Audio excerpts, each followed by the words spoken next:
Hello students, कैसे हो आप सब। मैं जय के तिवारी स्वागत करता हूं आप सबका आपके अपने इस पसंदीदा चैनल जय के तिवारी गुरुकुल पर। और सुनाओ क्या हाल चाल है। तो आज हम आप लोगों को री स्टार्ट 0.1 सीरीज में क्लास 10th के मैथ के चैप्टर नंबर फर्स्ट के पहली प्रश्नावली को सॉल्व कराने वाले हैं। इससे पहले मैं एक लेक्चर दे चुका हूं, तो यदि आप लोगों ने नहीं देखा है तो उसे जाकर देख लीजिएगा, नहीं तो मैं उस वीडियो का लिंक इस क्लास के डिस्क्रिप्शन बॉक्स में डाल दूंगा, वहां से भी आप देख सकते हो, जिसमें मैंने आपका सिलेबस क्या है और एक्सरसाइज 1.1 का जितना बेसिक कॉन्सेप्ट होता है सारा का सारा हमने एक्सप्लेन कर दिया है। जैसा कि मैंने आप लोगों को बताया था कि ये जो सीरीज है वो उन बच्चों के लिए है जिन बच्चों ने अभी अच्छे से स्टडी नहीं कर पाए हैं या स्टडी स्टार्ट की, किसी कारणवश उनकी स्टडी नहीं हो पाई, तो उन्हीं लोगों के लिए मैंने एकदम बेसिक से स्टार्ट किया है। तो पहले लेक्चर में एक्सरसाइज 1.1 का जो कॉन्सेप्ट होता है वो सारा सारा मैंने बता दिया है, और आज ये लेक्चर नंबर सेकंड है जिसमें मैं आप लोगों को एक्सरसाइज 1.1 को सॉल्व कराऊंगा। और परेशान होने की आवश्यकता नहीं है, जिन बच्चों को आ रहा है वो स्वयं कॉन्सेप्ट समझ कर लेंगे, और जिन बच्चों को नहीं आ रहा है वो यहां से देखकर कर लेंगे। लेकिन मैं आप लोगों को प्रश्नावली का एक एक क्वेश्चन सॉल्व कराने वाला हूं। तो आप लोग रफ और पेन लेकर बैठ जाइए और अच्छे से क्लास एंजॉय कीजिए, आपको बहुत मजा आने वाला है, परेशान मत होइएगा, सब कुछ आपको एक एक बेसिक कॉन्सेप्ट समझा दिया जाएगा।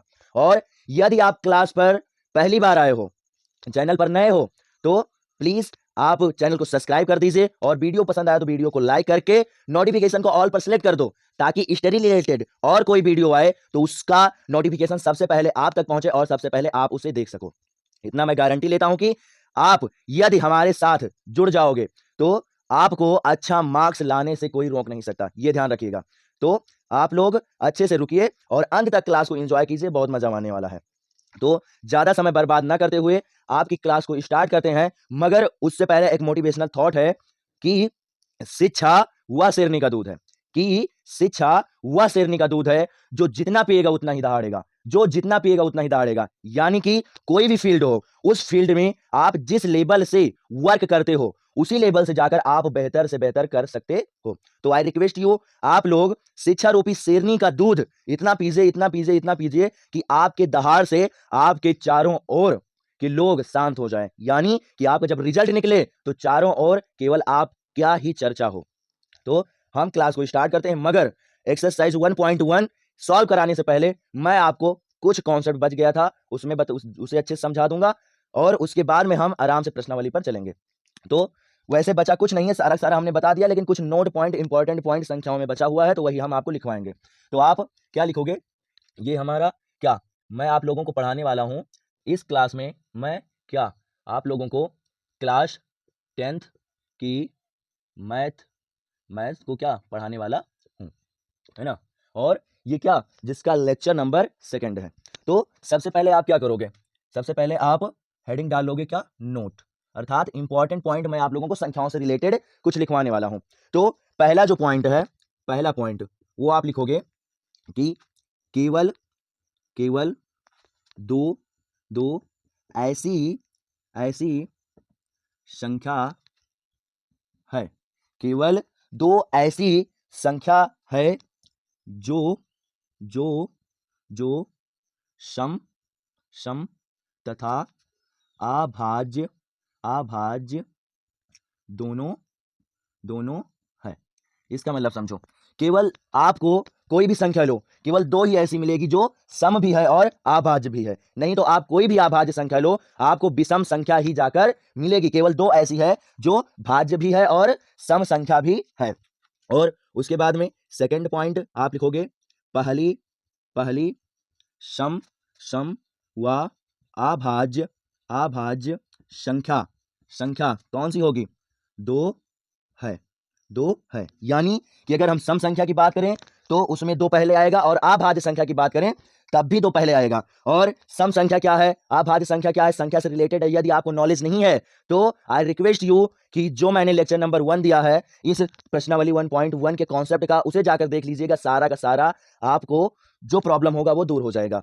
और उसके बाद में आप थर्ड पॉइंट लिखोगे, थर्ड पॉइंट लिखोगे कि सम सम संख्याओं संख्याओं को हम सम संख्याओं को हम 2q के रूप में लिख लिख सकते सकते हैं। यानी सम संख्याओं को हम 2q के रूप में लिख सकते हैं। अर्थात q क्या है, यहाँ पर नंबर है।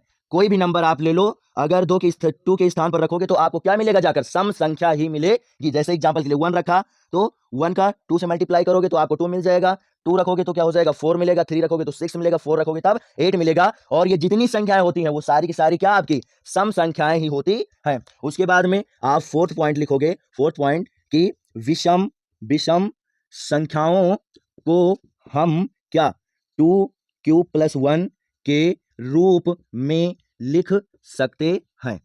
लिख सकते हैं। यानी कि अगर हम विषम संख्या की बात करें तो उसे आप 2q+1 क्यों, क्योंकि 2q आपकी क्या सम संख्या, इसमें आप एक जोड़ दो तो क्या होगा, आपको विषम संख्या मिल जाएगी। जैसे मान चलो 2 क्या है, एक सम संख्या है ना, इसमें एक जोड़ो तो 3 क्या होगी, आपकी एक विषम संख्या होगी। 4 सम है, एक जोड़ दो क्या हो जाएगा, 5 विषम हो जाएगा। 6 क्या सम है, एक जोड़ दो 7 विषम हो जाएगा। है समझ में ना।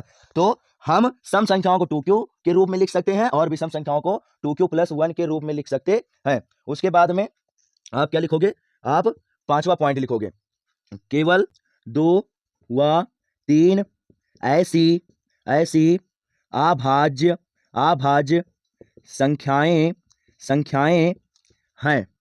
हैं जो क्या क्रमागत होती हैं।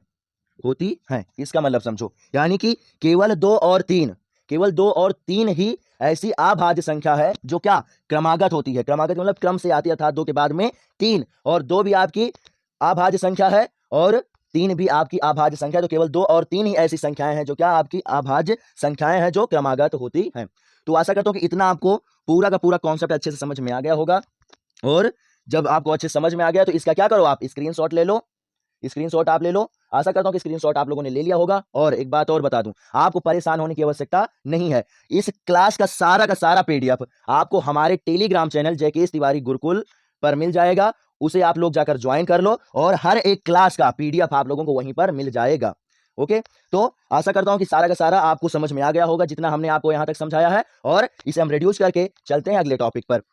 तो जो हमारी प्रश्नावली 1.1 है उसमें क्या है कि आपको HCF और LCM निकालने को लिए बताया गया है। एक बात और ध्यान रखो, आपका जो सिलेबस है वो चेंज हो चुका है और हम आपको पढ़ाएंगे न्यू सिलेबस के अकॉर्डिंग। तो इससे पहले जो था प्रश्नावली 1.1 वो अब 1 नहीं है, 1.2 वाली अब आपकी 1.1 प्रश्नावली है ना। तो उसमें क्या HCF और LCM निकालना आता है। निकालने के लिए तो हम क्या करेंगे, आपको सबसे पहले मालूम होना चाहिए कि आखिर HCF और LCM होता क्या है। तो उसके बारे में हम आपको बता देंगे, फिर क्या करेंगे, प्रश्नावली अच्छे से सॉल्व कराएंगे।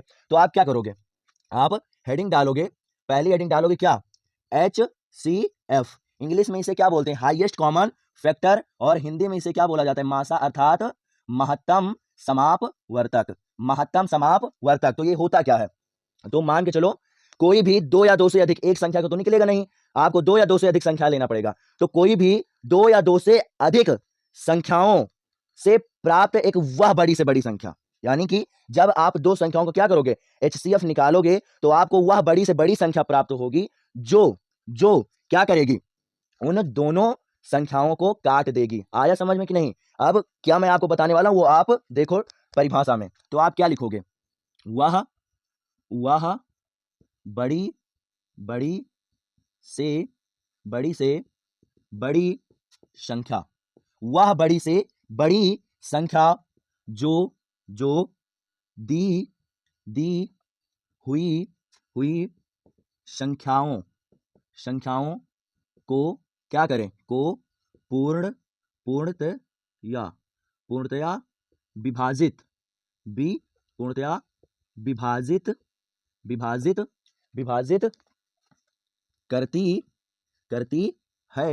करती है क्या, हमारा HCF अर्थात मासा, यानी कि महत्तम समापवर्तक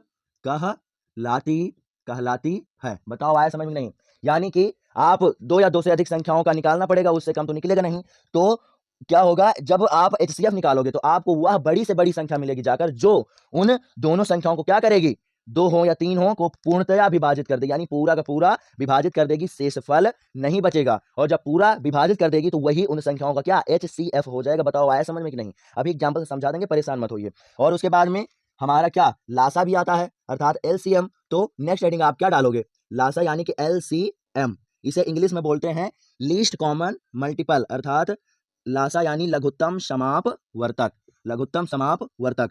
तो जो ये लघुत्तम समापवर्तक होता है वो क्या होता है, जस्ट अपोजिट होता है HCF मासा के महत्तम समापवर्तक के। यहाँ पर क्या हमने बड़ी से बड़ी संख्या ली थी और ये बड़ी से बड़ी संख्या उन संख्याओं को काट रही थी, लेकिन यहाँ पर हम क्या करेंगे, छोटी से छोटी संख्या लेंगे, मगर इस छोटी से छोटी संख्याओं को वो संख्याएं काटेंगी जो दी हुई है। आया समझ में? तो क्या होगा, क्या लिखोगे आप, वह छोटी, वह छोटी छोटी से छोटी छोटी संख्या, वह छोटी से छोटी संख्या संख्या जो जो दी हुई संख्याओं संख्याओं से पूर्णतया पूर्णतया पूर्णतया क्या विभाजित विभाजित हो विभाजित हो विभाजित हो क्या कहलाएगी, क्या कहलाएगी, एलसीएम।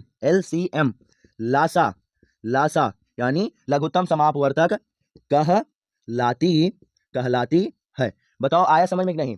यानी कि HCF में हमें एक ऐसी बड़ी सी बड़ी संख्या मिलेगी जो उन संख्याओं को काटेगी जिनका हम निकालेंगे, मगर LCM में हमें वह संख्या मिलेगी जो वो संख्याएं काटेंगी उस संख्या को जिनका हम निकालेंगे। एग्जाम्पल के लिए आप समझिए, मान के चलो हमने क्या ले लिया, हमने ले लिया क्या 6 और 18।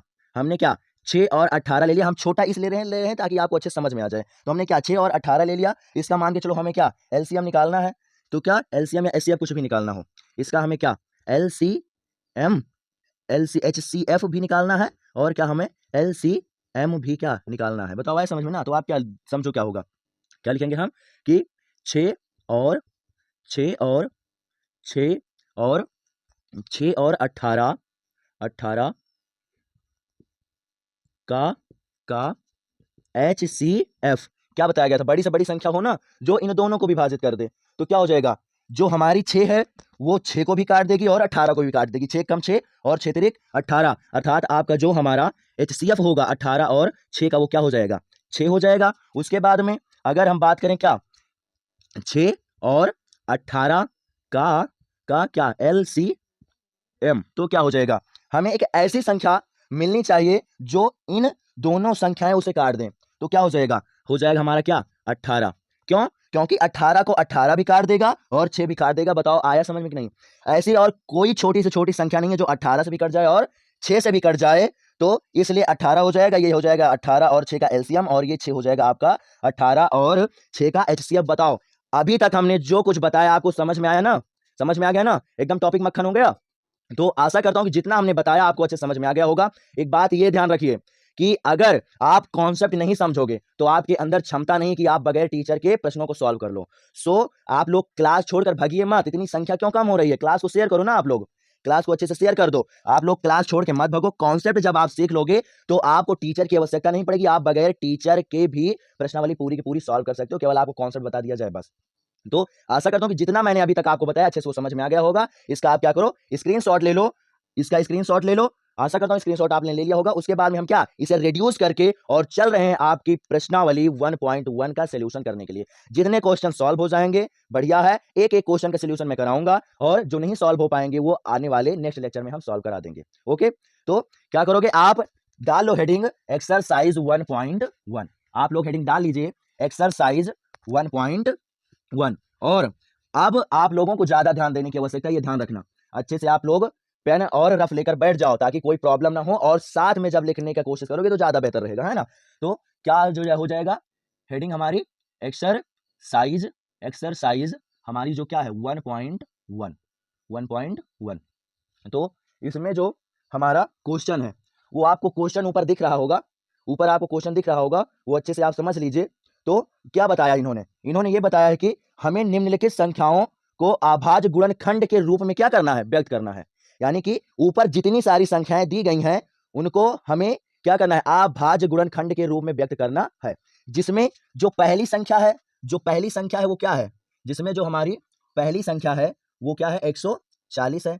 पहली संख्या क्या है 140 है, तो इसे हम क्या करेंगे अभाज्य गुणनखंड के रूप में व्यक्त करेंगे। अभाज्य गुणनखंड होता क्या है ये भी मैं बता चुका हूं। अभाज्य संख्याओं के गुणनखंड से प्राप्त गुणनखंड को क्या बोलते हैं अभाज्य गुणनखंड बोलते हैं। तो 140 का हमें सबसे पहले करना है, तो क्या करोगे आप लोग लिख लोगे 140 और क्वेश्चन सॉल्व करने से ज्यादा आपको नॉलेज होना चाहिए कि आखिर हमें इसे लिखना कैसे है। तो मैं आपको सॉल्व करना तो बताऊंगा ही, साथ में लिखना भी बताऊंगा, क्योंकि यह लिखित परीक्षा है और लिखित परीक्षा में आप जितना बेहतर लिखोगे उतना ही बेहतर आपके लिए रहेगा, है ना। तो क्या करोगे आप लिखोगे क्या 140 लिखोगे, उसके बाद में क्या करोगे हेडिंग डाल दोगे क्या हल की, अर्थात हमने यहां से क्या सोल्यूशन स्टार्ट कर दिया है। इंग्लिश माध्यम के बच्चे हो तो आप सोल्यूशन डाल देना, और हिंदी माध्यम के बच्चे हो तो आप क्या हल डाल देना, कोई भी परेशानी नहीं होगी। तो क्या दिया गया है 140 दिया गया है। सबसे पहले हम क्या छोटी से छोटी संख्या लेते हैं, तो ऐसी कौन सी छोटी छोटी संख्या जो 140 को काट दे तो क्या हो जाएगा आपका 2 हो जाएगा। तो 2 सत्ते 14 और 2 दिरहम्मा 0 क्या 70 आ जाएगा। उसके बाद में फिर अभी ये 2 से कट सकता है तो क्या हो जाएगा 2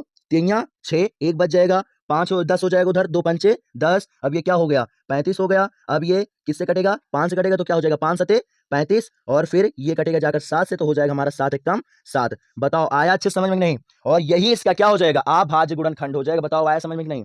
तो हम क्या लिखेंगे नीचे आप लिख दोगे 140 का अभाज्य क्या गुणनखंड, अभाज्य गुणनखंड क्या दिया गया आपको। अब एक बात और ध्यान से रखो, अगर कोई संख्या रिपीट हो रही है तो उसे हम क्या करेंगे उसे पावर में लिख देंगे। पावर में लिख देने पर ज्यादा बढ़िया रहता है। तो क्या करोगे जैसे 2 क्या 2 बार है ना, तो हम इसे 2 गुणे 2 के स्थान पर क्या करें 2 की पावर 2 कर दें। 2 गुणे 2 भी 4 होगा और 2 की पावर 2 वो भी 4 ही होता है। तो क्या करेंगे हम इसे 2 गुणे 2 ना लिखकर क्या करेंगे 2 की पावर 2 कर देंगे, गुणे में 5 और गुणे में 7, और यही हो जाएगा आपका आंसर। बताओ आया समझ में कि नहीं। आ गया ना अच्छे से, हो गया ना एकदम टॉपिक मक्खन, आया समझ में ना। It's okay. तो ये वाला ऐसे ही आपको हर एक क्वेश्चन सॉल्व करना है। अगर आप कर सकते हो तो स्वयं करो, और नहीं कर सकते तो आप हमें देखो। उसके बाद में हमारा जो क्या हमारा जो क्वेश्चन नंबर सेकंड है, क्वेश्चन जो हमारा क्या सेकंड है वो क्या दिया गया है 156। क्या सेकंड जो क्वेश्चन है वो क्या दिया गया है 156 दिया गया है। तो क्या करोगे आप हेडिंग डालोगे क्या हल की आप क्या करोगे हेडिंग डाल दोगे। उसके बाद में हम क्या लिखेंगे 156, और इसे क्या करेंगे छोटी से छोटी संख्या से क्या करेंगे डिवाइड करेंगे।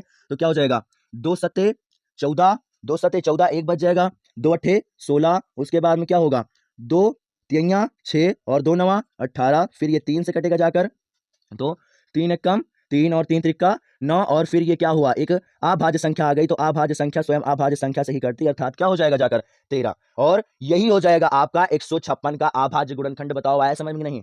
आ गया ना समझ में। आसान बहुत लग रहा है ना, परेशान ना हो। अगर आप कॉन्सेप्ट सीख लेते हो तो आप बड़े आराम से हर एक क्वेश्चन सॉल्व कर सकते हो। तो आप क्या नीचे लिखोगे 156 का अभाज्य गुणनखंड अभाज्य गुणनखंड क्या हो जाएगा आपका अभाज्य गुणनखंड क्या दिया गया है 2 की पावर 2 इसे लिख देंगे क्योंकि 2 2 बार दिया गया। उसके बाद में 3 इंटू में क्या हो जाएगा हमारा 13। बताओ आया समझ में कि नहीं। आ गया ना समझ में, अच्छे से आ गया समझ में ना। और यही हो जाएगा आपका क्या आंसर। और उसके बाद में हम क्या लेंगे question number third. Question number हम क्या करेंगे थर्ड लेंगे। तो थर्ड का आपको दिया गया है 38 25, जो हमारा थर्ड है वो दिया गया है क्या 38, थर्ड दिया गया है हमें 38 और 25। आप क्या करोगे हल की हेडिंग डाल दोगे, हल की हेडिंग, और उसके बाद में आप क्या लिखोगे 38 25 38 38 25, और छोटी से छोटी संख्या से क्या करेंगे हम डिवाइड करेंगे। ये 3 से कटेगा, कैसे हमें पता चला। तो 3 से कटने का एक नियम होता है कि संख्याओं के अंकों का योग यदि 3 से कट रहा है तो संख्या भी क्या करेगी 3 से डिवाइड हो जाएगी। अब आप जोड़ के देख लो तो क्या होगा 8 2 10 और 5 3 8, 10 8 18, 18 3 से कटता है ना, अर्थात ये संख्या भी क्या होगी 3 से कट जाएगी। तो क्या करेंगे हम 3 से काटेंगे तो क्या हो जाएगा 3 एक कम 3, 3 दूनी 6, 2 बच गया जाकर, 3 सते 21, 1 बच गया जाकर, और क्या हो जाएगा हमारा 15 हो गया जाकर, और 3 पचे 15, है ना। उसके बाद में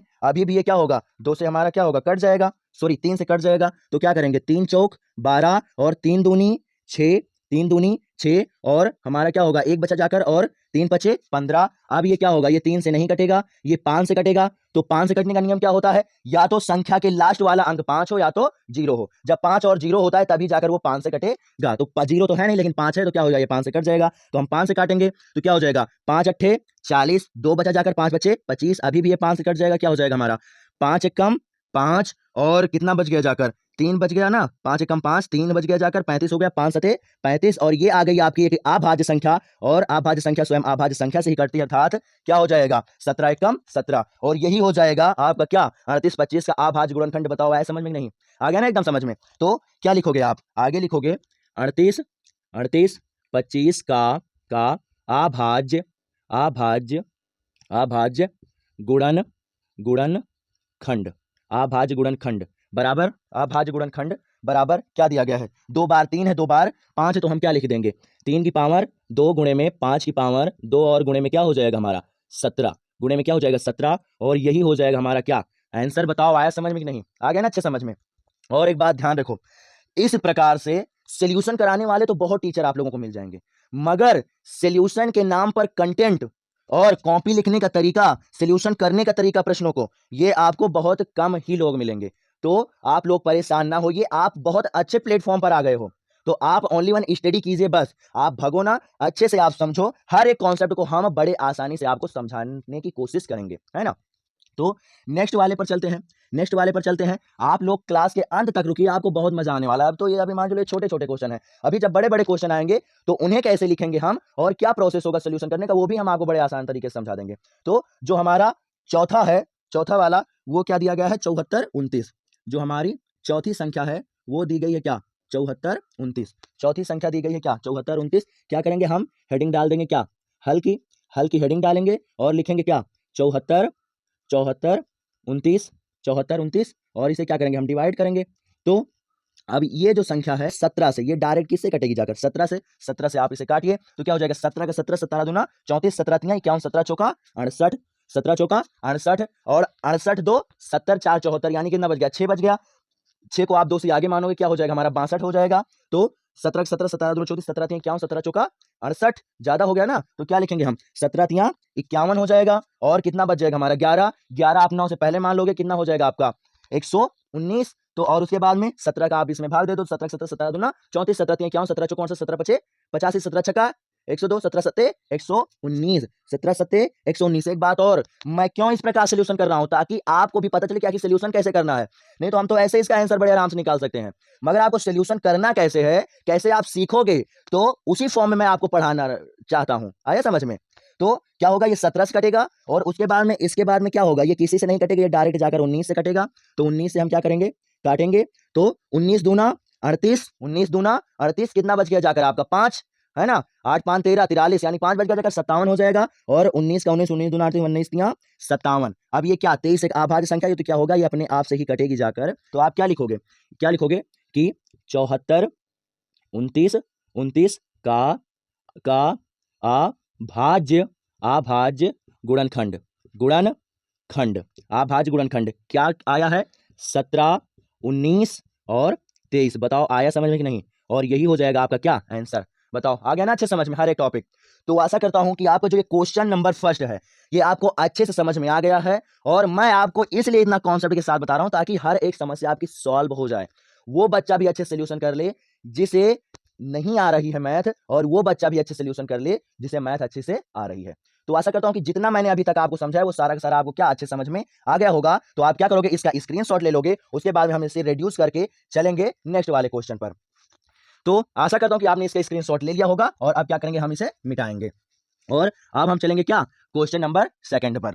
तो आप लोगों को ऊपर दिखाई पड़ रहा होगा क्वेश्चन, ऊपर क्वेश्चन दिखाई पड़ रहा होगा। तो क्या है कि हमें करना क्या है कि कुछ संख्याएं दी गई हैं उनका एलसीएम और एचसीएफ निकालना है और उसके बाद में ये भी जांच करना है कि जो दो संख्याओं का गुणनफल होता है वो क्या होता है, एलसीएम और एचसीएफ के गुणनफल के बराबर होता है। तो इस क्वेश्चन को सॉल्व करने से पहले सबसे पहले आप क्या करोगे एक सूत्र लिखोगे।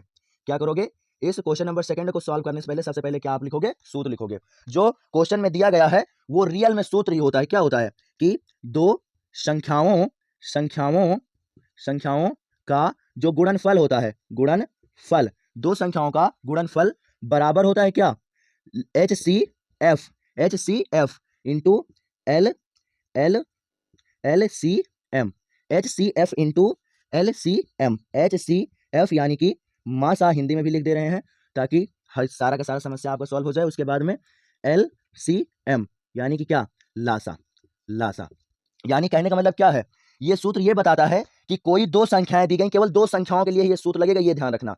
तो कोई भी दो संख्याएं हो, उनका जब आप गुणा करोगे, गुणनफल निकालोगे, गुणा करने के बाद में आंसर निकालोगे, तो वो बराबर होगा जाकर उन दोनों संख्याओं के लासा और मासा के गुणनफल के बराबर। आया समझ में? और इसी सूत्र को हम एक प्रकार से और लिख सकते हैं। दो संख्या है ना, तो दो संख्या में एक आप पहले वाली को पहले मान लो, दूसरी वाली को दूसरी मान लो, तो आप क्या लिख सकते हो, इसी को अगर इस फॉर्म में दिया जाए तब तो ये सूत्र लगेगा, नहीं तो क्या होगा, क्वेश्चन जैसे चेंज हो जाएगा तो आपको सेकंड वाला सूत्र लगाना पड़ेगा। क्या होगा, पहली पहली पहली पहली संख्या का पहली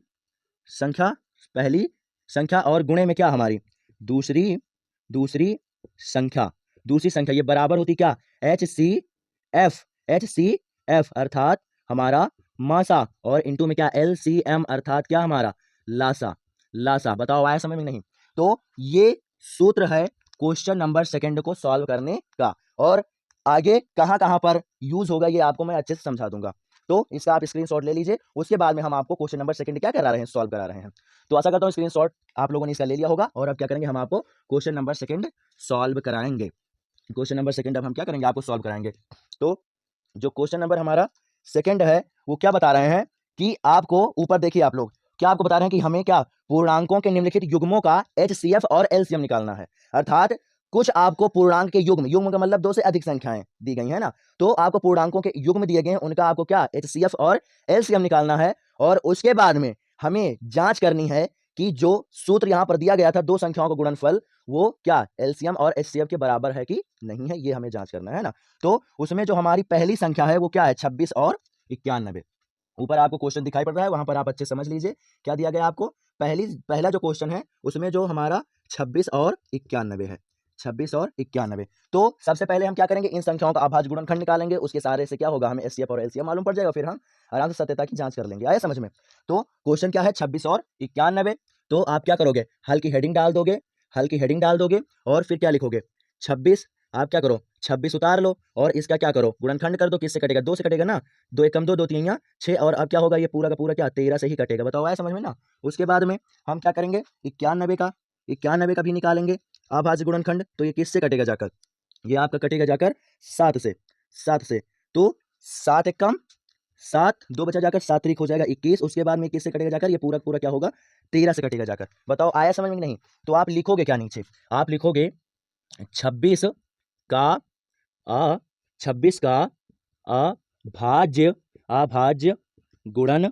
गुणनखंड क्या आपको मिला है जाकर, 2 × 13।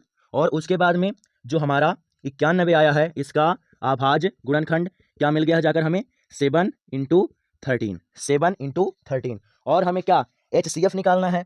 तो HCF निकलता है जाकर कॉमन संख्याओं से, है ना। क्या कॉमन संख्या, इससे पहले हमने बताया था ना, दोनों संख्याओं को काटेगी बड़ी से बड़ी संख्या HCF में, यानी कि दोनों संख्याएं कटेंगी, अर्थात उसके गुणनखंड में क्या होगा, वो दोनों संख्याएं आती होंगी, अर्थात हम क्या करेंगे, कॉमन वाला पार्ट ही लेंगे, कॉमन वाली संख्या केवल लेंगे HCF निकालने के लिए। और LCM निकालने के क्या करेंगे, कॉमन वाला भी लेंगे, उसके बाद में अन्य जितने अंक बच जाएंगे उनका भी मल्टीप्लाई करा लेंगे, और बस बड़े आराम से हमारा LCM भी निकल आएगा। आया समझ में? तो क्या हो जाएगा हमारा, नीचे आप क्या लिखोगे, नीचे आप लिखोगे 26 और 91 का क्या HCF क्या हो जाएगा, 26 और 91 का HCF क्या हो जाएगा, 13 कॉमन है ना, तो क्या करेंगे, हम ले लेंगे 13, ये हो गया जाकर। उसके बाद में जो हमारा 26 है और 91 है, इसके अगर हम क्या इसका LCM की बात करें तो क्या हो जाएगा, कॉमन वाला तो लेना ही है यानी 13, और उसके बाद में कॉमन के बाद में जो संख्याएं बची उन्हें भी लेंगे, अर्थात 7 और 2 बची तो 7 दूनी 14 हो गया जाकर। और 14 और 13 का जब मल्टीप्लाई आप करोगे तो आपको मिलेगा जाकर क्या, 182। बताओ आया समझ में नहीं? क्या मिलेगा जाकर, 182। और जो हमारी 182 है वो ही क्या 26 और 91 का हो जाएगा LCM, और 13 हो जाएगा 26 और 91 का क्या हमारा HCF। आप ट्राई भी कर सकते हो, 13 दोनों संख्याओं को काटेगा, अर्थात इसलिए ये क्या होगा, HCF होगा। और 182 91 से भी कट जाएगा, और हमारा 26 से भी कट जाएगा, इसलिए क्या होगा, वो LCM हो जाएगा। बताओ इतना आया समझ में कि नहीं, है ना। तो ये तो हमने LCM और HCF निकाल लिया है। अब क्या करेंगे, हम जांच करेंगे।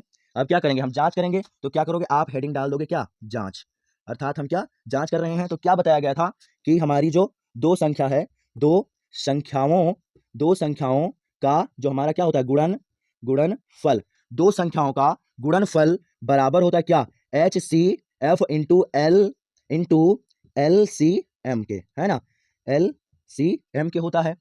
तो दो संख्याएं क्या है आपको सामने ही दी गई हैं, क्या 91 और हमारा 26, यानी गुणनफल अर्थात दोनों को क्या करेंगे, गुणा करा देंगे। 26 गुणे में क्या हमारा आ जाएगा 91, उसके बाद में 26 और 91 और बराबर इधर हमारा जो 13 आया है वो क्या है HCF है, और हमारा LCM है क्या 182। अब क्या करो, इसका आप मल्टीप्लाई करा लो। तो 13 दूना 26, 26 की क्या हो जाएगा 6 हासिल आएंगे 2, 13 8 104, 4 2 6, 6 का क्या हो जाएगा, सॉरी 4 2 6 यानी कि 106 बनेगा जाकर, 106 का 6 हासिल आ जाएगा आपका 10, और 13 कम 13, 13 10 23, यानी इन दोनों का मल्टीपल क्या आएगा 23 66 आएगा। और जब इनका 23 66 आएगा तो इनका भी क्या हमारा 23 66 भी आएगा। आप लोग अच्छे से मल्टीप्लाई करके देख लेना, क्योंकि जो सूत्र वगैरह दिए जाते हैं वो बहुत ही शोध करके दिए जाते हैं, एक भी सूत्र आपके रॉन्ग नहीं होते, ये आप ध्यान रखना। तो जब ये आपका 23 66 आ गया तो ये भी क्या होगा आपका 23 66 ही होगा। बताओ आया इतना समझ में कि नहीं, है ना, इतना आपको अच्छे समझ में आ गया है। तो क्या करो, आप इसका स्क्रीनशॉट ले लो, और उसके बाद में हम क्या करेंगे, चलेंगे नेक्स्ट टॉपिक पर, अर्थात नेक्स्ट क्वेश्चन को क्या करेंगे, हम सॉल्व कराएंगे। तो आशा करता हूं कि आपने इसका स्क्रीनशॉट ले लिया होगा, और उसके बाद में हम आपको सॉल्व कराएंगे अब क्या सेकंड क्वेश्चन। तो सेकंड क्वेश्चन हमारा क्या है दिया गया है, सेकंड क्वेश्चन में आपको दिया गया है 510 और 92, है ना, 510 और 92। और तो कॉन्सेप्ट तो आपको पता चल ही गया कैसे सॉल्व करना है। सबसे पहले हम एचसीएफ निकालेंगे, यानी आप संख्याओं का अभाज्य गुणनखंड करेंगे, उसके बाद में एचसीएफ और एलसीएम निकालेंगे, फिर जांच कर लेंगे, बस एकदम सिंपल तो है। तो अगर आप कर पाते हो तो करो, और नहीं कर पाते हो तो देखो, आसानी से आपको एकदम समझा दिया जाएगा। तो जो हमारा सेकंड है, जो हमारा सेकंड है वो क्या दिया गया आपको 510 और 92, 510 और 92 हमें क्या दिया गया है। तो क्या करेंगे, सबसे पहले हेडिंग डाल देंगे क्या हल्की हल्की हेडिंग डाल देंगे। उसके बाद में क्या लिखेंगे हम 510 लिखेंगे, और इसे क्या काटना स्टार्ट कर देंगे। तो ये क्या होगा 2 से कटेगा, आ जाएगा क्या 2 दूना 4, 2 पंचे 10, 2 पंचे 10, और इसके बाद में ये किससे कटेगा जाकर 7, हाँ 10 12, है ना, 5 5 10 2 12, 3 से कट जाएगा जाकर। तो यहाँ पर क्या हो जाएगा 3 8 24 और 3 5 15 और 8 5 13। अब ये किससे कटेगा ये जाकर, ये 5 से कटेगा जाकर।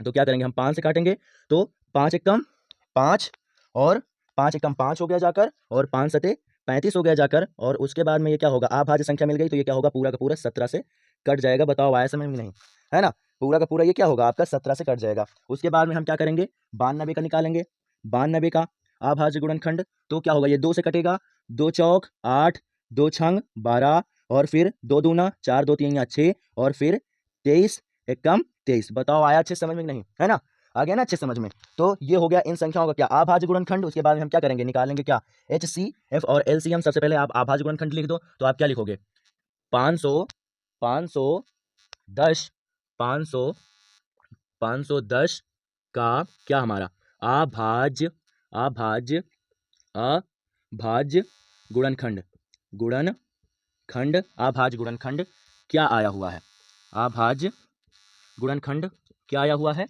2 गुणे 3 गुणे में हमारा 5, और गुणे में क्या हमारा 17। उसके बाद में दूसरे वाले का लिखोगे आप क्या 92, दूसरे वाले का आप लिखोगे क्या 92 का अभाज्य अभाज्य गुणनखंड अभाज्य गुणनखंड अभाज्य गुणनखंड क्या है हमारा अभाज्य गुणनखंड इसका।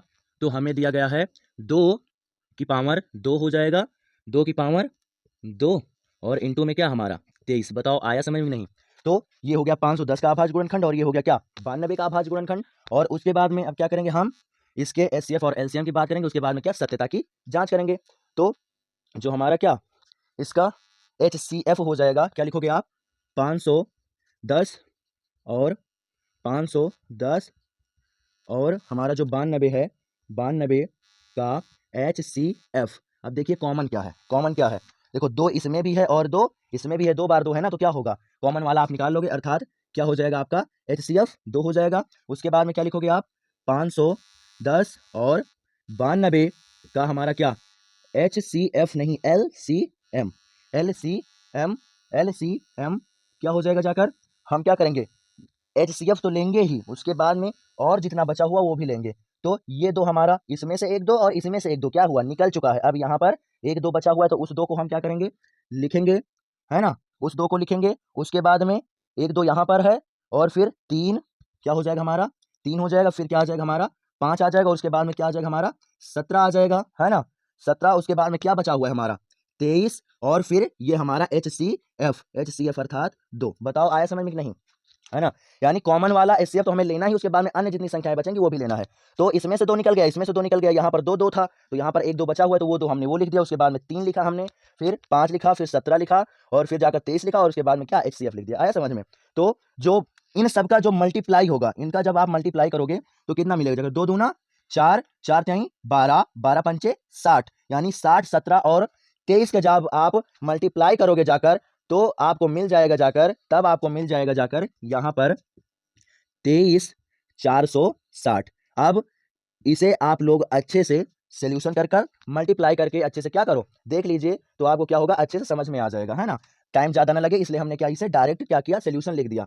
और उसके बाद में आप क्या लिखोगे, हेडिंग डाल दोगे, क्या जांच, क्या जांच, अर्थात हम क्या करेंगे, जांच करेंगे, हम क्या करेंगे, जांच करेंगे। तो हम भाई लिखेंगे क्या, वही सूत्र क्या करें, हम लिख दें, क्या होता है, दो संख्याओं का क्या गुणनफल बराबर होता है किसका, किसके बराबर होता है, उन दोनों संख्याओं के HCF और LCM, क्या LCM के। आया समझ में। तो HCF क्या दिया गया हमें, 2 दिया गया है, और हमारा जो हमारा LCM आया है वो क्या हुआ, आया है 23,460, और इधर क्या दिया गया हमें 510 और क्या 92। तो क्या होगा, इसका आप मल्टीप्लाई कर लो, तो 2 जिरहम्मा 0 हो जाएगा, 2 छंग 12 के 2 हासिल आई 1, 2 चौक 8 1 9, और उसके बाद में 2 तिहैया 6 और 2 दूना 4, अर्थात आंसर आपका क्या बनेगा जाकर 46,920। ये आएगा आपका 46,920। तो सूत्र है, इसलिए ये भी आपका आ जाएगा क्या 46,920। बताओ आया समझ में कि नहीं। और यही हमें जांच करना था, सत्यता की भी जांच हो गई, आ गया ना अच्छे समझ में, सत्यता की भी जांच हो गई है। उसके बाद में हम क्या करेंगे, चलेंगे क्वेश्चन नंबर 3 पर। अच्छे समझ में आ ही गया होगा ना, तो इसका क्या करो, आप स्क्रीनशॉट ले लो। और एक बात, अगर बाई चांस प्रॉब्लम है तो आप इसे थोड़ा बैक कर लीजिए, अच्छे से एकदम समझ में आ जाएगा, और नहीं तो फिर दोबारा रिपीट करने में फिर आप क्या मतलब टाइम ज्यादा जाएगा, है ना। तो क्या करो, आप इसका स्क्रीनशॉट ले लो। उसके बाद में हम चल रहे हैं क्वेश्चन नंबर 3 पर। तो आशा करता हूँ इसका स्क्रीनशॉट ले लिया होगा आपने, और इसके बाद में क्या करेंगे, हम इसे रिड्यूस करेंगे, इसे क्या करेंगे, हम रिड्यूस करेंगे, और फिर जो हमारा क्या क्वेश्चन नंबर 3 है, क्वेश्चन नंबर जो हमारा 3 है 336 और 54, उसका हम क्या करेंगे, सोल्यूशन करेंगे 336 और 54। तो क्वेश्चन नंबर हमारा है क्या 3 336 और क्या दिया गया है 54 दिया गया है। तो यहाँ पर क्या करोगे, आप हेडिंग डाल दोगे हल्की आप हेडिंग डाल दोगे। उसके बाद में क्या करेंगे, इसका हम आभाज्य गुणनखंड करेंगे। तो क्या हो जाएगा 336 और आभाज्य गुणनखंड आप कीजिए, तो क्या होगा, सबसे पहले हम क्या करेंगे, 2 से काटेंगे, तो 2 एकदम 2 हासिल किया जाकर 2 छंग 12 और 1 हासिल फिर से जाएगा, 2 अट्ठे 16, अभी भी ये 2 से कट जाएगा, तो 2 अट्ठे 16, 2 चौक 8, अभी भी ये 2 से कटेगा, तो 2 चौक 8, 2 चौक 8 और 2 दूना 4, अभी भी ये 2 से कटेगा, तो क्या हो जाएगा हमारा 2 दूना 4 और 2 एकम 2, अब ये कटेगा किससे जाकर 3 से, तो 3 सत्ते 21, और फिर ये क्या होगा, अभाज्य संख्या होने के कारण क्या पूरा का पूरा 7 से कटेगा। बताओ आया समझ में नहीं, है ना, आ गया नहीं अच्छे से समझ में। तो यानी कि क्या आप 4 बार 2 और 1 बार 3 और 1 बार ये क्या 7 से कटेगा जाकर। और फिर क्या करेंगे, दिखाई तो पड़ ही रहा है ना। हाँ, एक बात और, अगर बाई चांस कुछ प्रॉब्लम होगी तो थोड़ा आप अपने फ़ोन की क्वालिटी बढ़ा लो, जब क्वालिटी बढ़ा लोगे तो एकदम अच्छे से आपको समझ में आ जाएगा। और वैसे भी स्टडी वाले सारे के सारे वीडियो थोड़ा हाई क्वालिटी पर ही देखे जाते हैं, है ना। तो आप क्या करो, थोड़ा क्वालिटी बढ़ा लो, अच्छे से आपको एकदम एक्सप्लेन हो जाएगा, अच्छे से समझ में आ जाएगा। फिर क्या करेंगे, हम 54 का अभाज्य गुणनखंड लिखेंगे, क्या हो जाएगा हमारा 54 का 2 दूना 4 और 2 सत्ते 14, और उसके बाद में किससे कटेगा 3 से कटेगा, 3 से क्या हो जाएगा 3 नवा 27, और फिर ये 3 से कटेगा 3 त्रिक्का 9, और फिर ये 3 से कटेगा क्या 3 एक्का 3। बताओ आया समझ में कि नहीं, है ना। यानी 3 बार 3 से और 1 बार 2 से ये क्या होगा कटेगा जाकर। फिर हम क्या करेंगे, फिर हम लिखेंगे कि हमारा जो 336 का अभाज्य गुणनखंड है, क्या 336 का अभाज्य गुणनखंड अभाज्य गुणनखंड क्या आया हुआ है, 4 बार 2, 1 बार 3 और 1 बार 7। तो 4 बार 2 को हम 2 की पावर 4 लिख सकते हैं, गुणे में क्या हो जाएगा हमारा 3 और हो जाएगा क्या 7। और उसके बाद में इस 54 की बात करें तो क्या हो जाएगा, आप क्या लिखोगे 54 का अभाज्य गुणनखंड 54 का अभाज्य गुणनखंड क्या हो जाएगा जाकर, 54 का जो अभाज्य गुणनखंड है वो क्या हो जाएगा हमारा, 1 बार 2, 1 बार 2 और 3 बार 3, अर्थात 3 की पावर 3। बताओ आया समझ में कि नहीं, है ना, आया ना अच्छे समझ में। तो ये हो जाएगा इनका क्या, अभाज्य गुणनखंड। उसके बाद में हम क्या करेंगे, HCF और LCM अच्छे से निकाल लेंगे। क्या होगा कि हम अच्छे से निकाल लेंगे क्या, HCF और LCM। तो आप नेक्स्ट लाइन लिखोगे क्या, 336 और 54 का HCF क्या हो जाएगा कॉमन। अब बताओ आप इसमें क्या है, देखो 3 इसमें भी है, 3 इसमें भी है, 2 इसमें भी है, 2 इसमें भी है, तो क्या हो जाएगा 3 दूनी 6, अर्थात हमारा जो HCF होगा इन संख्याओं को वो क्या बनेगा जाकर, 6 बनेगा जाकर। उसके बाद में आप क्या लिखोगे, 336 और 54 का LCM क्या, LCM क्या बनेगा जाकर। अब देखो हमने क्या 6 तो निकाल ही दिया है, यानी 1 2 और 1 3 इसमें से भी निकला है, अर्थात यहाँ पर कितना बचा जाकर, केवल 2 बार 3 बचा जाकर, यानी 3 इंटू 3। उसके बाद में 1 2 और 3 इसमें भी निकला है, अर्थात 3 बार 2 और 1 बार 7, क्या 3 बार आपका 2 और 1 बार आपका 7, और फिर ये हमारा HCF अर्थात 6। बताओ आया समझ में कि नहीं, आया ना समझ में। कैसे हमने लिया वो समझो कि नहीं आप लोग। देखो हमने क्या किया, इसमें से भी 6 निकला, इसमें भी 6 निकला, अर्थात 6 का मतलब 2 और 3, तो 1 2 और 3 इसमें से निकल गया, 1 2 और 3 इसमें से निकल गया है, तो बचेगा कितना, केवल 2 3 बचेगा जाकर, और यहाँ पर 3 2 बचेगा जाकर और 1 7 बचेगा जाकर। उसके बाद में क्या हमारा 6, तो इतना सबका क्या हो जाएगा, हमारा पूरा का पूरा क्या हो जाएगा, मल्टीपल हो जाएगा। उसके बाद में क्या होगा, जब आप इसका करोगे जाकर, इसका सोल्यूशन करोगे तो क्या होगा जाकर हमारा, 3 त्रिक 9, 3 त्रिक 9 और हमारा 3 त्रिक 9, 9 का 9 18 9 त्रिक 27 9 चौक 36 9 55 9 छंग 54, 9 छंग 54, इधर क्या आएगा 54 आएगा, और उसके बाद में 7 दूनी 14 और 2 दूनी 4, 14 14 14 28 14 93 14 चौको 56 56, है ना, 9 छंग 54 और 14 चौको 56। जब 54 और 56 का आप मल्टीपल करोगे तो आपको जाकर मिल जाएगा क्या, आपको मिल जाएगा 3024, और ये जो 3024 है यही क्या है, इन संख्याओं का क्या LCM है, और HCF हो जाएगा आपका 6। बताओ आया समझ में कि नहीं, आ गया ना अच्छे समझ में। उसके बाद में क्या करेंगे, हम जांच करेंगे, तो हेडिंग आप क्या डाल लोगे, जांच, जांच हेडिंग डाल दोगे आप क्या, जांच, और उसके बाद में क्या, वही दो संख्याओं संख्याओं संख्याओं का क्या गुणनफल बराबर होगा जाकर क्या हमारा HCF और LCM के। बताओ आया समझ में कि नहीं, है ना। तो संख्या क्या है 336 और गुणे में हमारा क्या 54, और उसके बाद में इधर क्या है हमारा HCF है 6 और LCM क्या है 3024। अब इसका क्या करो, इससे मल्टीप्लाई कर दो, 6 चौका का 24, 24 के 4 हासिल आएंगे 2, 6 दूनी 12, 12 4 14, 14 के 4 हासिल आएंगे 1, और उसके बाद में 6 कम 6, यानी क्या होगा एक ही, सॉरी 6 जहाँ 0 और क्या हो जाएगा 1 आ जाएगा, और 6 त्रिक 18, अर्थात क्या हो जाएगा 18,144 इधर बनेगा जाकर, तो 18,144 ही इधर बनेगा। बताओ आया समझ में कि नहीं, है ना, अच्छे से आ गया ना समझ में। तो आशा करता हूँ कि जितना अभी तक हमने आपको बताया है वो सारा का सारा क्वेश्चन आपको क्या अच्छे से समझ में आ गया है। उसके बाद में हम क्या करेंगे, चलेंगे क्वेश्चन नंबर 3 पर। तो आप इसका स्क्रीनशॉट ले लीजिए, उसके बाद में हम आपको क्या क्वेश्चन नंबर 3 सॉल्व कराएंगे। तो आशा करता हूँ कि आपने इसका स्क्रीनशॉट ले लिया होगा, और उसके बाद में हम सॉल्व करेंगे क्या क्वेश्चन नंबर 3। अब इसमें क्या करना है, इसमें हमें कुछ संख्याएं दी गई हैं, कुछ हमें क्या संख्याएं दी गई हैं, और अभाज्य गुणनखंड विधि से हमको क्या उनका HCF और LCM निकालना है समझ में नहीं। तो ऊपर आपको दिखाई पड़ ही रहा होगा, आप देख लीजिए क्या दिया गया कि अभाज्य गुणनखंड विधि द्वारा निम्नलिखित पूर्णांकों का HCF और LCM ज्ञात करो। तो आपका पहला क्या है कि 12 15 और 21, पहला क्या हो जाएगा हमारा 12, 15 और क्या होगा 21 हो जाएगा। तो क्या होगा, आप क्या करोगे सोल्यूशन यानी हल की हेडिंग डालोगे, और इन सब का क्या करना पड़ेगा, हमें अभाज्य गुणनखंड निकालना है, अर्थात क्या होगा 12 का निकालोगे तो 12 क्या बनेगा जाकर 2 छंग 12 और 2 तिहाइयाँ 6 और 3 एकम 3, 3 एकम 3, और उसके बाद में 15 की बात करें तो 15 का क्या बनेगा जाकर हमारा, हम 15 लिखेंगे, और उसके बाद में ये किससे कटेगा 3 से कटेगा, 3 एकम सॉरी 3 पचे 15, 3 पचे 15, और उसके बाद में क्या हो जाएगा 5 एकम 5, 3 पचे 15 और 5 एकम 5। उसके बाद में अगर हम 21 की बात करें तो क्या हो जाएगा हमारा 21 21 यानी कि 3 से कटेगा, 3 सत्ते 21 और 7 एक कम 7। बताओ आया समझ में कि नहीं, है ना? तो आशा करता हूँ इतना आपको अच्छे समझ में आ गया होगा। ये हो गया जाकर इनका क्या अभाज्य गुणनखंड। तो आप क्या लिखोगे नीचे, नीचे आप लिखोगे क्या 12 का अभाज्य गुणन गुणनखंड। एक बात ध्यान रखना, आपको इसी फॉर्म में सॉल्व करना है भाई। अभाज्य जब इसी फॉर्म में आप सॉल्व करोगे तभी आपको अच्छे से अच्छे मार्क्स मिलेगा, नहीं तो फिर प्रॉब्लम हो जाएगी।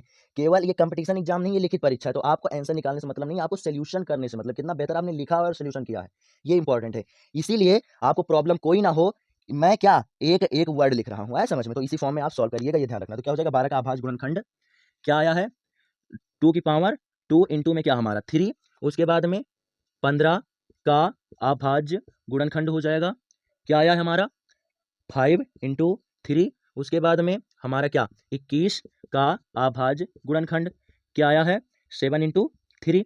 तो अब कॉमन क्या है इसमें, इसमें सब में क्या कॉमन क्या दिया गया है आपको 3 दिया गया है ना। तो आप क्या लिखोगे, आप लिखोगे 12 सॉरी हाँ क्या 12 कॉमा 15 और 21 और 21 का क्या HCF कॉमन वाला क्या है 3, तो HCF क्या हो जाएगा 3 हो जाएगा। उसके बाद में फिर से 12 कॉमा 15 और क्या हमारा 21 का जो हमारा क्या LCM बनेगा जाकर, क्या LCM बनेगा जाकर, वो क्या हो जाएगा 2 बार 2 अर्थात 2 दूना 4, 2 दूना 4 पंचे 2 दूना 4 पंचे 20, 20 सत्ते 140, 20 सत्ते 140 है ना। तो क्या हो जाएगा यहाँ पर आ जाएगा क्या 140, यहाँ पर आ जाएगा क्या हमारा 140 आ जाएगा, और गुणे में हमारा क्या है 3। देखो समझने की कोशिश करो, क्या 2 बार 2 बचा हुआ है ना, तो 2 दूना 4, उस 4 का मल्टीप्लाई कर दो आप किससे 5 से, तो 4 पंचे 20, 4 पंचे 20 और 7 दूनी 14, 140 आ जाएगा। अब इसका क्या करो, इससे आप मल्टीप्लाई कर दो, तो हमारा कितना बनेगा जाकर 3 जीरो 0, 3 चौक 12 के क्या हो जाएगा 2, 3 चौक 12, 12 के 2 हासिल आ जाएंगे क्या हमारे 1, और 3 एक कम 3 1 4, क्या 3 1 4, और आंसर आपका क्या आ जाएगा 420। बताओ आया समझ में नहीं। अर्थात इन संख्याओं का जो हमारा क्या HCF है वो 3 है, और LCM जो है वो क्या 420 है। आप सबसे देख लीजिए काट कर, सबसे क्या होगा 420, सभी संख्याओं से कट जाएगा। उसके बाद में जो हमारा क्या क्वेश्चन नंबर सेकंड है, क्वेश्चन नंबर सेकंड है क्या है वो कि 17 23 और 29, 17 17 23 और क्या हमारा 29, 17 23 और 29। तो अब यहाँ देखिए आप, इस ये एकदम आसान है, क्यों, क्योंकि ये सारी की सारी क्या अभाज्य संख्याएं हैं, और अभाज्य संख्याओं का जो HCF होता है वो 1 होता है। क्यों, क्योंकि उसमें कॉमन कुछ मिलता ही नहीं। कॉमन मतलब जो सबको काट दे, अर्थात एक ही सारी की सारी संख्याओं को काटेगा। तो आप क्या लिखोगे यहाँ पर, यहाँ पर आप क्या लिखोगे, यहाँ आप लिखोगे 17 17, और फिर क्या लिखोगे यहाँ पर 17 एक कम 17, 17 एक कम 17, और उसके बाद में 17 एक कम 17, और उसके बाद में इसकी बात करें, इसकी बात करें तो हमारा क्या हो जाएगा 23, 23 का तो क्या होगा 23 से ही हमें काटना पड़ेगा, 23 से हमें काटना पड़ेगा, अर्थात 23 एक कम 23। उसके बाद में 29 की बात करें तो इसे भी हमें क्या करना पड़ेगा 29 से ही काटना पड़ेगा, अर्थात 29 एक कम 29। बताओ इतना आया समझ में नहीं, है ना? इतना अच्छा समझ में आ गया होगा आपको। ये अभाज्य संख्या है तो ये उन्हीं से जाकर कटेंगी। तो अब इसमें हम गुणनखंड क्या कर लिखें, गुणनखंड क्या लिखें, अर्थात नहीं तो चलो लिख दे रहे हैं। तो क्या आप लिखोगे 17 क्या 17 17 23 और हमारा जो 29 है का क्या हमारा HCF हम बाद में निकालेंगे, HCF चलो रहने दो। और उसके बाद में क्या हो जाएगा 17 कॉमा 23 और क्या 29 का हमारा LCM बराबर और HCF बराबर। तो सबसे पहले क्या इनका अभाज्य गुणनखंड मालूम होना चाहिए, तो क्या लिखोगे आप 17 का अभाज्य गुणनखंड क्या हो जाएगा 1 इंटू 17, अर्थात 1 गुणे 17। उसके बाद में हमारा जो क्या हमारा जो 23 है, 23 का अभाज्य गुणनखंड बराबर क्या हो जाएगा 1 गुणे 23, और उसके बाद में 29 का अभाज्य गुणनखंड बराबर होगा क्या 1 गुणे में 29। बताओ आया समझ में नहीं, और कॉमन क्या है 1, इसलिए जो HCF होगा वो क्या हो जाएगा हमारा HCF हो जाएगा हमारा क्या HCF क्या होगा हमारा 1 होगा जाकर, और जो LCM होगा, जो हमारा क्या LCM होगा वो 17 और 23 और क्या 29 के मल्टीपल से मिल जाएगा। बताओ आया समझ में नहीं? इसका आप मल्टीप्लाई करके देख लेना अच्छे से, और उसके बाद में आशा करता हूँ कि ये भी आपको जितना का जितना हमने बताया अच्छे से समझ में आ गया है। और उसके बाद में इसका आप स्क्रीनशॉट ले लीजिए, आप इसका स्क्रीनशॉट ले लीजिए। आशा करता हूँ इसका स्क्रीनशॉट आप लोगों ने ले लिया होगा। इसके बाद में मैं इस प्रश्न के तीसरे प्रश्न को बताकर आपकी क्लास क्या करूंगा, बंद करूंगा। क्यों? क्योंकि आगे अभी कुछ क्वेश्चन बाकी हैं, तो जितने भी बाकी हैं उन्हें क्या हम सेकंड वाले लेक्चर में पूरा कराएंगे, नहीं तो क्लास आपकी क्या होगी, बहुत बड़ी हो जाएगी। क्यों? क्योंकि हम पूरा का पूरा आपका सोल्यूशन करवा रहे हैं ना, तो इसलिए क्या होगा, आपकी क्लास बड़ी हो जाएगी। तो ज़्यादा क्लास ना बड़ी हो, इसलिए क्या हम केवल इसी का तीसरा वाला पार्ट करने के बाद में क्या होगा, आपका हम क्लास बंद कर देंगे। तो जो नेक्स्ट है, नेक्स्ट क्या दिया गया है, 8, 9 और 25।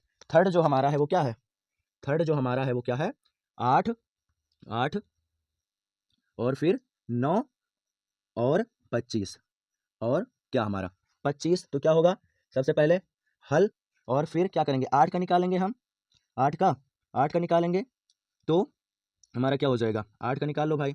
इसमें भी एचसीएफ हमारा क्या होगा, 1 ही बनेगा।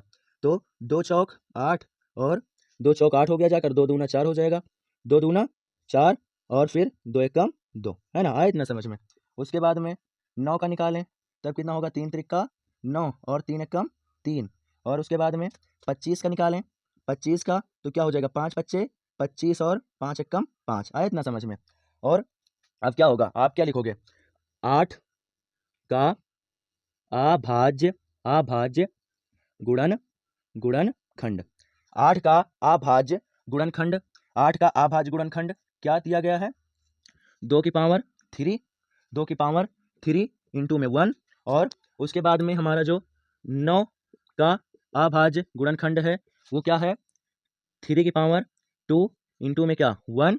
और उसके बाद में जो हमारा 25 का अभाज्य गुणनखंड है वो क्या है हमारा, 5 की पावर 2 इंटू में क्या 1। अब 1 ही तो कॉमन है ना सब में, तो आप क्या करोगे, आप लिखोगे 8, 9 और 9 और 25 का HCF, का HCF क्या हो जाएगा हमारा जाकर 1। क्यों? क्योंकि 1 ही कॉमन है।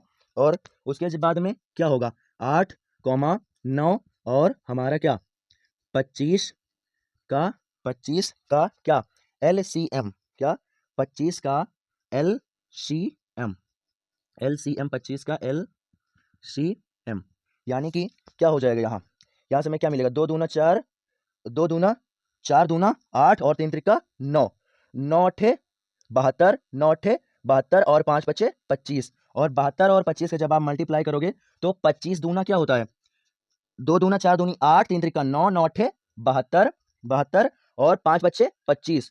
तो 72 और 25 से जब में मल्टीप्लाई कराएंगे तो 25 दूना 50 के जीरो हासिल आई 5, और 25, 25, 25 चौका 100 और 25 अट्ठे कितना होता है, 200 होता है, 25 अट्ठे 200, तो क्या हो जाएगा 175 हो जाएगा, 175 सत्ते 175। और इसमें क्या करेंगे हम, 5 आया था तो 5 क्या करेंगे, ऐड कर देंगे, 75 और 80 अर्थात हमारा क्या बन जाएगा 1800। आंसर क्या आ जाएगा हमारा 1800 आ जाएगा। बताओ आया समझ में कि नहीं, है ना। तो आशा करता हूं कि अभी तक हमने जो कुछ आपको बताया है, जो कुछ समझाया है, वो सारा का सारा आपको अच्छे से क्या समझ में आ गया होगा। और जैसा कि आप लोगों को दिखाई पड़ ही रहा है, हम आपको एक एक टॉपिक और एक एक क्वेश्चन समझाने वाले हैं। इस प्रकार से आपको समझाने वाला और कोई मिलेगा नहीं किसी अन्य प्लेटफॉर्म पर। तो आई रिक्वेस्ट यू कि यदि आप क्या नए हो तो चैनल को सब्सक्राइब कर लो और बेल आइकन को ऑल पर सेलेक्ट कर दो, ताकि अन्य क्लास आने के जस्ट बाद आपको तुरंत मालूम पड़ जाए कि हाँ क्लास आ गई है। और आप हम पर विश्वास करके हमारे चैनल के साथ आप जुड़ जाइए। ये यूट्यूब पर ही एकदम फ्री क्लास है, आपको अच्छे से हम पढ़ाकर आपके बोर्ड एग्जाम में एक बेहतर मार्क्स लाने का सपना हम आपका जरूर से जरूर पूरा करवाएंगे। तो यदि क्लास आपको पसंद आई है तो क्लास को लाइक कर दीजिए। उसके बाद में इस क्लास को अन्य बच्चों तक भी शेयर करो, और आपको कुछ नया मिला है कि नहीं मिला है आप कमेंट करके जरूर से जरूर बताइए। और उसके बाद में इसके बचे हुए अन्य जितने क्वेश्चन हैं उसको हम क्या आगे आने वाली क्लास में सॉल्व कराएंगे। ओके फिर, और मैं पेड क्लास और क्या फ्री क्लास दोनों पढ़ाता हूं। तो यदि आपको पेड क्लास में जुड़ना है तो मात्र 2 सब्जेक्टों का पेपर तक, 2 सब्जेक्टों का पेपर तक जो फीस है वो कितना है, ओनली 199 रुपीज। कितना, ओनली 199 रुपीज। और इसमें हम आपको model paper, simple paper, time से आपका पूरा पूरा सिलेबस, और उसके बाद में जो बैकलॉग लगा हुआ है उसके लिए 1 शॉर्ट वीडियो रिवीजन आपका आएगा। और आपका क्या होगा, डेली रविवार को क्या होगा, टेस्ट करवाएंगे। उसके बाद में खुद हाथ की लिखी हुई नोट्स देंगे और उसके बाद में अन्य जितना कुछ होगा सारा का सारा कंटेंट आपको आगे आने वाले समय में दिया जाएगा। बोर्ड एग्जाम को मैनेज कैसे करना है, टाइम मैनेजमेंट कैसे करना है, अच्छे से स्टडी कैसे करना है, स्टडी टाइम टेबल क्या होना चाहिए, उसके बाद में बोर्ड एग्जाम में कॉपी लिखना कैसे है, सारे के सारे प्रश्नों के बारे में आपको उत्तर मिलेगा। तो आशा करता हूं कि ये आपको यदि बेस्ट लग रहा है और आप जुड़ना चाहते हो, इतने से कम प्राइस में आपको बिल्कुल भी कहीं नहीं मिल सकता, ये एकदम लो प्राइस है। तो यदि आप जुड़ना चाहते हो और प्रोसेस नहीं पता तो क्या करोगे, आप हमारे व्हाट्सएप नंबर 9305759612 पर क्या मैसेज कर दीजिएगा। जितना कुछ प्रोसेस होगा वो सारा का सारा हम आपको अच्छे से समझा देंगे। ओके, फिर बाय बाय बच्चों, चलते हैं और फिर मिलेंगे आपको एक नई क्लास के साथ। मगर फिर वही बात कि अगर आपको क्लास पसंद आई है तो क्लास को लाइक कर दीजिए और उन बच्चों के पास शेयर कीजिए जो क्या फीस देकर कोचिंग नहीं जा सकते। ओके, फिर बाय बाय बच्चों, चल रहे हैं और मिलेंगे आपको एक नई क्लास के साथ। ओके, बाय बाय बच्चों।